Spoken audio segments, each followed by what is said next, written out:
안녕하세요. 시니어 정보 채널입니다.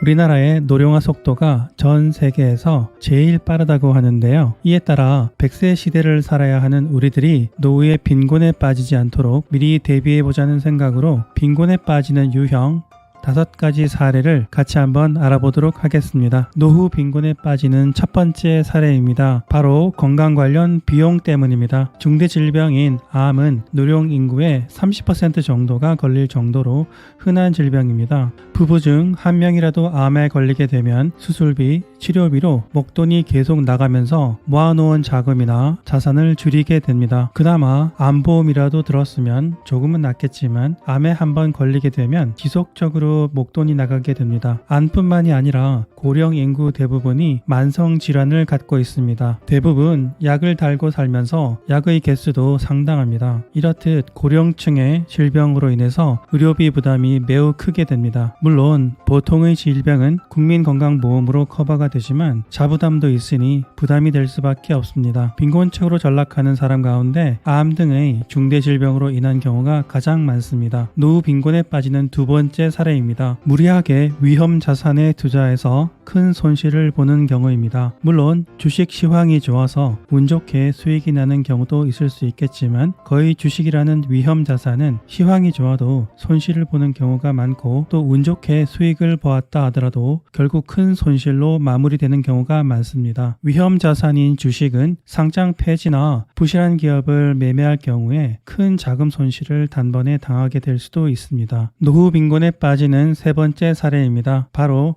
사기를 당하는 것입니다. 노인을 대상으로 하는 사기 범죄는 매년 증가 추세라고 하는데요. 나이가 드니 지적 능력도 떨어지고 주변에 의논할 사람도 별로 없어서 생각보다 사기를 많이 당한다고 하는군요. 애매하게 아는 사람의 부탁으로 인감증명서나 도장을 주거나 보증도 서게 되면서 사기를 당하고 재산상의 큰 손해를 보게 되면서 노후 빈곤에 빠진 사례입니다. 노후 빈곤에 빠지는 네 번째 사례입니다. 한마디로 자식 리스크입니다. 피 같은 자식이 사업을 하겠다라며 그나마 퇴직금으로 가지고 있던 돈이나 집 한 채뿐인 자산을 팔아서 자식에게 사업 자금을 대주면 그 사업이 잘 되면 그나마 다행이지만 혹시라도 사업이 실패하게 되면 정말로 큰일입니다. 사업이 잘 안 될 확률이 더 높으니 정말 서글픈 상황입니다. 노후 빈곤에 빠지는 다섯 번째 사례입니다. 본인이 직접 노후 자금으로 창업을 해서 실패를 하는 경우입니다. 사업이라는 것이 만만한 것이 아닙니다. 특히